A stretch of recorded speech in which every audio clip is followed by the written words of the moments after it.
Alaikum wa rahmatullahi barakatuh. Barkanku da kasance a wannan YouTube channel mai albarka. Domin samun ingantattun labaruka sai ku yi subscribe sannan ku danna kararrawa. Bayan nan ne jarumar Kannywood wato Nafisa Abdullahi ta bayyana cewa ta daina fitowa a cikin shirin labari na mai dogon zamani. Janyo maganganu da cece kuce a tsakanin ma'abota kallon wannan shiri na labari na wanda suke tunanin wace ake tunanin to za a iya mayarwa da ita a cikin fim din na labari na. Nafisa Abdullahi ta bayyana cewa ta daina fitowa a cikin shirin labari na domin wasu ayyuka da suka shigo mata gabanta nata da ya shafe ta.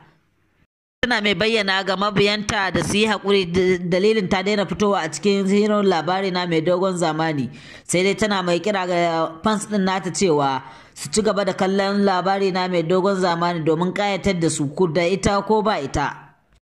Ma suna raɗa-raɗan cewa to a cikin shirin labari na wace ce za ta fito ta mai Sumayya a ciki.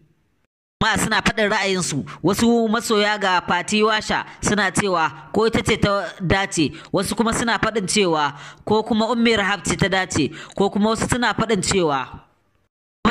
cewa Aisha Aliyu Tsamiya ce. Lokacin kallon wannan shiri mai dogon zamani ya ce a shafinsa na Twitter, muna kira ga Aminu Sera domin ya duba wadda za ta mai Sumayya ta zama nutsatsiya kamula wanda ake tunanin cewa mutane za su so ta domin shirin ya ci gaba da kasancewa mai daɗi kamar yadda ya saba.